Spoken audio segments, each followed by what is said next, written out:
হরে কৃষ্ণ। নমস্কার বন্ধুরা, রাধারানী রান্নাঘরে আপনাদের সবাইকে স্বাগত। আমি আবারও চলে আসলাম একটি নতুন রেসিপি নিয়ে।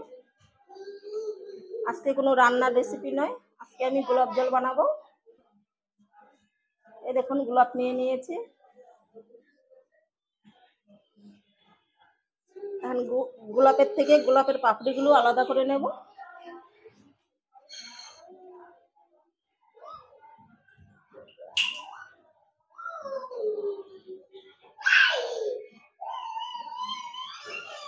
এইভাবে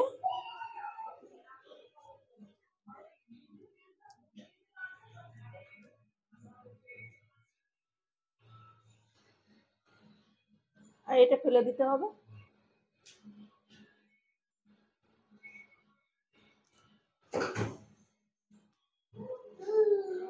এভাবে টান দিলেই দেখবেন উঠে চলে আসবে।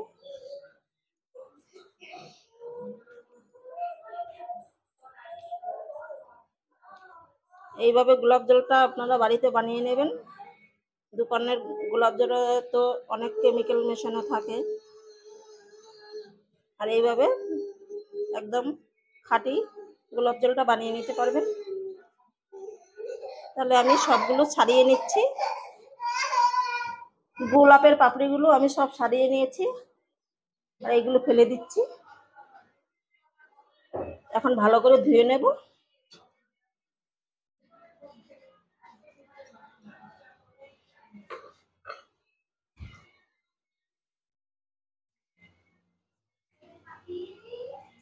বেশি ধোয়ার দরকার নেই, এইভাবে একবার ভালো করে একটু ধুয়ে নেবেন, কারণ গোলাপ পরিষ্কারই হয়, কোনো নোংরা থাকে না।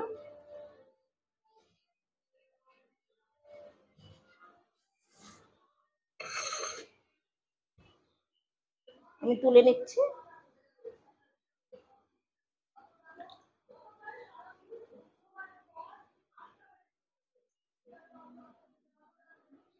এই দেখুন, কোনো নোংরা নেই, একদম পরিষ্কার। গোলাপগুলো তো আমার সব ধোয়া হয়ে গেল। গোলাপটা এখন সাইডে রেখে দিচ্ছি। আর এই দেখুন, আমি একটা পাত্রে বরফ জমিয়ে নিয়েছি। এখন বরফটাকে একটু ভেঙে নেব। নোড়া নিয়েছি, নোড়াটা দিয়ে ভেঙে নেব।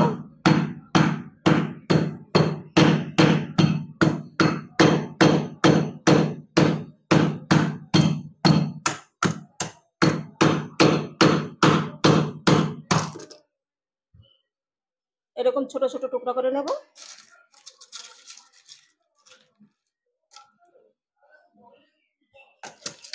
আমি বরফটা ভেঙে নিচ্ছি। এই যে আমি সবগুলো বরফ ভেঙে নিয়েছি।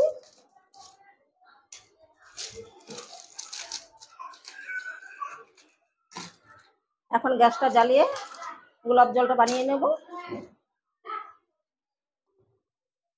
গোলাপ জলটা বানানোর জন্য এই দেখুন, এখানে একটা সসপ্যান বসিয়ে দিয়েছি, আর দুটো বাটি নিয়েছি, একটা ছোট একটা বড়।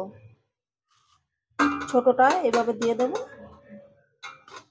এটাকে উপর করে দিতে হবে, আর বড়টা তার উপরে বসিয়ে দিতে হবে। এই যে গোলাপের পাপড়িগুলো নিয়েছি, সাইডে দিয়ে দেব।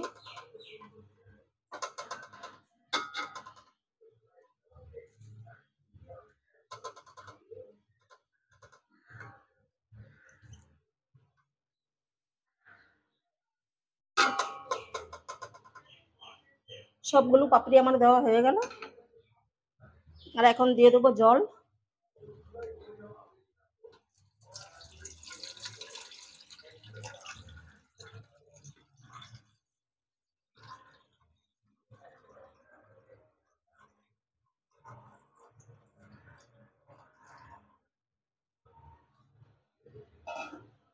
নিচে যে বাটিটা আমি উপর করে বসিয়েছি, ওই বাটিটার নিচে যেন জলটা থাকে। আর সসপ্যানটা একটু বড় তো, অনেকটাই জল দেওয়া হয়েছে, আর দিতে লাগবে না।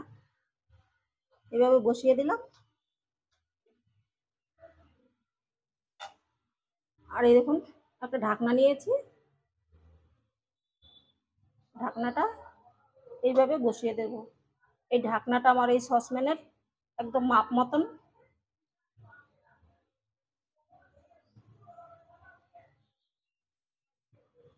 একটু আটা গুলে নিয়েছি, এখানে যে ফুটোটা আছে এটা বন্ধ করে দেবো।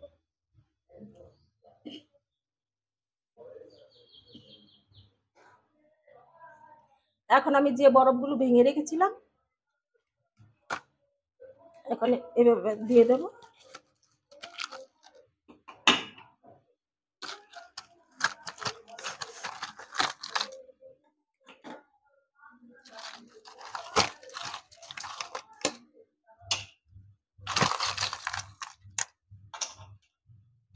কিছুটা এইভাবে দিয়ে দিলাম।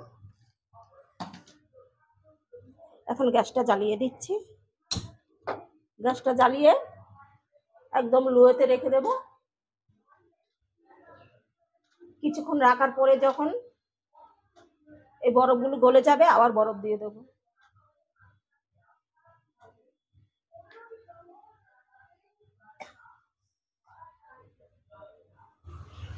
দশ মিনিট জাল দেওয়ার পরে দেখুন বরফগুলো সব গলে গেছে, অল্প একটু আছে, গলে একদম জল হয়ে গেছে।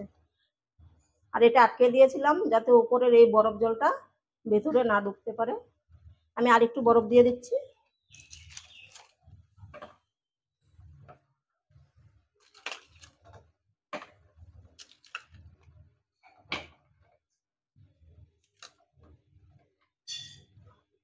এবার একটু বেশি করে দিলাম। 10 মিনিট রেখেছিলাম, আর 15 মিনিট রাখবো, তাহলেই গোলাপ জলটা রেডি হয়ে যাবে। ফিরে আসবো 15 মিনিট পর।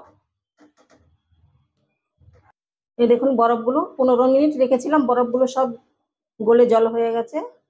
আগে 10 মিনিট, পরে 15 মিনিট, মোট 25 মিনিট আমি রেখেছিলাম। এখন গ্যাসটা অফ করে দিচ্ছি। হয়ে গেছে গোলাপ জল, আস্তে করে ভর্তি হয়ে গেছে, আস্তে করে তুলে ফেলবো।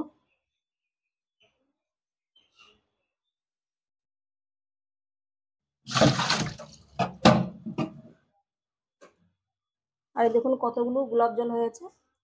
এখন বাটিটাকে এভাবে হবে না, আমি হাতেই তুলে নিচ্ছি। তুলে নিলাম। এটাকেও নামিয়ে নিচ্ছি। গোলাপ জলগুলো আমি যে নামিয়ে নিয়েছি, আর এটাকেও নামিয়ে নিয়েছি। দেখুন ফুটে কত কমে গেছে। একটু ঠান্ডা করে নিচ্ছি। গোলাপ জলটা ঠান্ডা হয়ে গেছে। আর এই দেখুন একটা স্প্রে বোতল নিয়েছি, এখন এর মধ্যে ভরে নেব।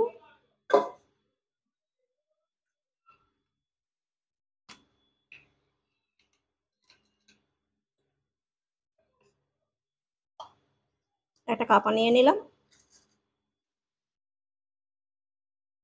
এখন গোলাপ জলটা আমি ভরে নেব।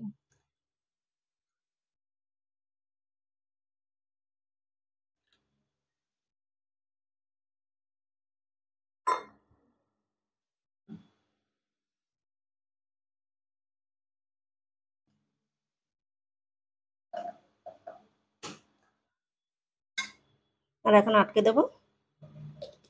আমার স্প্রে বোতলটা একটু বড়, তাই পুরোটা ভরেনি।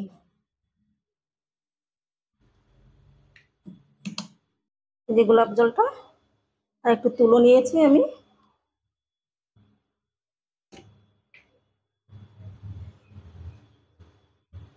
তুলোর মধ্যে একটু এরকম স্প্রে করে নিয়ে নেব।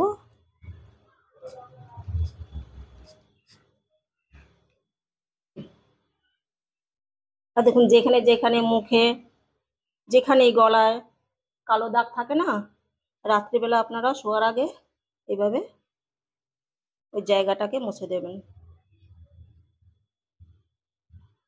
এইভাবে মুছে শুয়ে পড়বেন। এইভাবে আমি হাতে দেখালাম, তাহলে এই দেখুন হাতের থেকে কত ময়লা উঠেছে। এভাবে ডললেই দেখবেন ময়লাগুলো সব উঠে যাবে। তাহলে আমার এই গোলাপ জলের রেসিপিটা আপনাদের কেমন লাগলো কমেন্ট করে জানাবেন। যদি ভালো লাগে তাহলে লাইক কমেন্ট শেয়ার করতে ভুলবেন না। আর যারা আমার চ্যানেলটিকে সাবস্ক্রাইব করেছেন তাদেরকে অনেক অসংখ্য অসংখ্য ধন্যবাদ। আর যারা এখনও করেননি তারা আমার চ্যানেলটিকে সাবস্ক্রাইব করে পাশে থাকবেন।